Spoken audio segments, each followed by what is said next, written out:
enisaochanao jeso malalo chachizao fotona mamizao yanaranay antongotsao izahay izay mpianatrao koambitenenare jeso malalo izahay iaino tsaranao ka irate niavy aminao itoetsabetsakao amponaya koambitenenare jeso malalo izahay iaino tsaranao ka irate niavy aminao itoetsabetsakao amponaya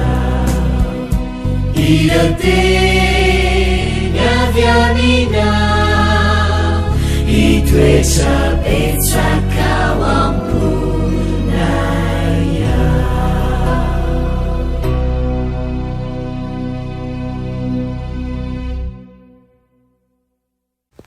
Faly miarabantsika tsy rairay avy indray tonga eto amin'ny fandraisana ny lesona ho an'ny tanora zokiny isika amin'ity anio ity.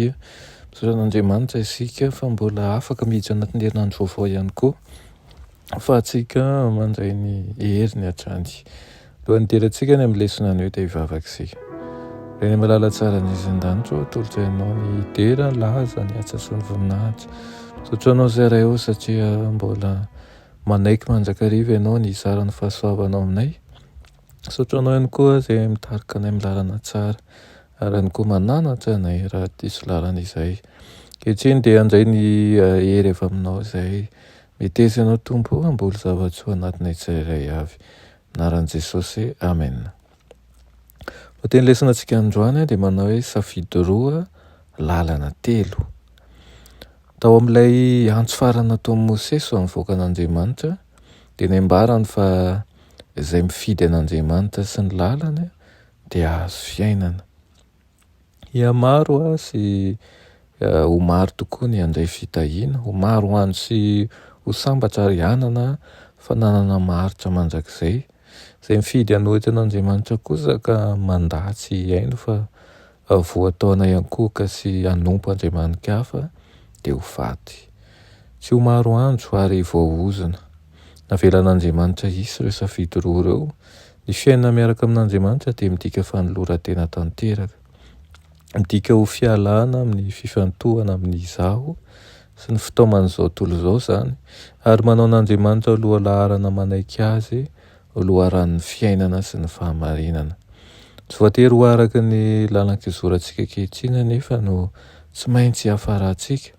Any amin'ny Deutéronomie 7:1-7 dia milaza mazava Andriamanitra fa naoviana naoviana ary nahaiza nahaiza no hifidianan'ny olona hiverina amin'Andriamanitra na efa mivily lalana tohina azy izy dia ekeny ny fibebahany ary ho raisiny amin'ny mpitiavana indray izy. Koa satria Andriamanitra no mpahary sy loharan'ny fiainana dia tsy misy afa-tsy lalana roa ihany ny any amin'ny mandrakizay, na fiainana mandrakizay miaraka amin'Andriamanitra na fahafoanana tsy misy an'Andriamanitra. Tsy mitombina ny isian'ny lalana fahatelo, izany hoe fiainana mandrakizay tsy misy an'Andriamanitra, satria izao zavatra roa izao dia izao: voalohany mananjoa amin'ny zavaboary n'Andriamanitra ary tsy misy ninonina miafina ka tsy hitana, ary faharoa mpamelona sy mpitondra fiainana azy dia tsy mety hisy ny fiainana tsy misy ny fanatrehana. Na izany azy dia fanirian'ny ankamaroan'ny olona io lalana fahatelo izay tsy misy io akory.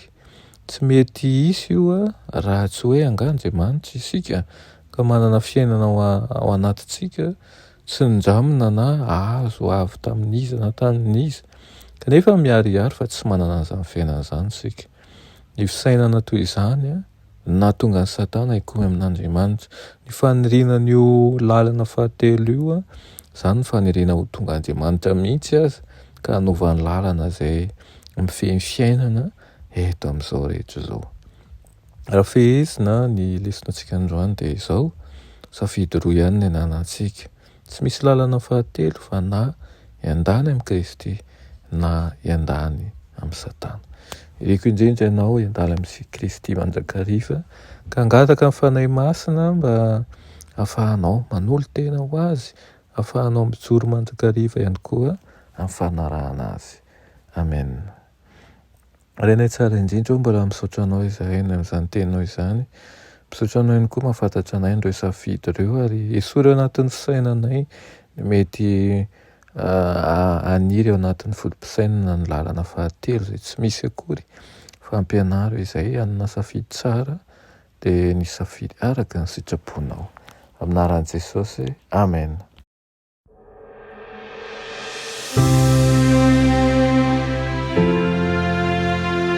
Mianatra eo an-tongotry Jesosy isan'andro.